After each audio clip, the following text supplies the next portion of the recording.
আজকে সকাল সকাল চলে যাচ্ছি বাগানে কচু পাতা সংগ্রহ করতে। আজকে কচু পাতা দিয়ে চিংড়ি মাছের ভর্তা করা হবে। অনেক দিন পরে আমি বাড়িতে আসলাম, আর বাড়ি আসলে আমি ফ্রেশ শাকসবজি খেতে খুব পছন্দ করি, কারণ ঢাকায় চাইলেও এরকম ফ্রেশ শাকসবজি পাওয়া যায় না। তো আমাদের বাসার সামনেই এই বাগানটাতে খুব সুন্দর ছোট ছোট কচু পাতা আমি দেখতে পেলাম, তো এগুলোই আমি তুলে নিচ্ছি। একদমই কচি দেখে পাতাটা আমি নিয়েছি, যেহেতু ভর্তা করব।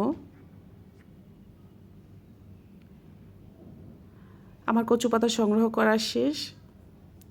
এরপর আমি একদম পাতাগুলোকে ভালো করে ধুয়ে নিচ্ছি। কচু পাতা অনেক সময় ময়লা আটকে থাকে, তাই পুকুরের পানিতেই কিন্তু এগুলোকে ভালো করে ডুবিয়ে ডুবিয়ে ধুয়ে নিচ্ছি। আজকে আমরা মাটির আলগা চুলায় কচু পাতা রান্না করব। এরপরে এক এক করে আমি মরিচ, পেঁয়াজ, রসুন সব কিছু দিয়েছি। চিংড়ি মাছটাও দিয়েছি, দিয়ে একটু পানি আর লবণ দিয়ে ভালো করে সিদ্ধ করে নিয়েছি। সিদ্ধ করে আমি এটাকে শিলপাটায় ভালো করে বেটে নিচ্ছি।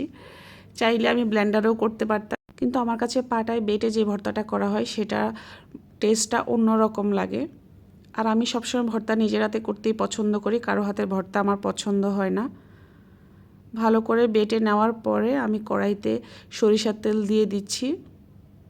এরপর এটাতে 2টা কাঁচামরিচ দিয়েছি।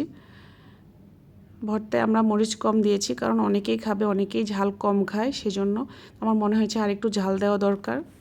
বেশ কিছুক্ষণ চুলায় নাড়াচাড়া করার পরে পানিটা যখন শুকিয়ে গেছে তখনই হয়ে গেছে আমার ভর্তাটা। অনেক মজা হয়েছে ভর্তাটা।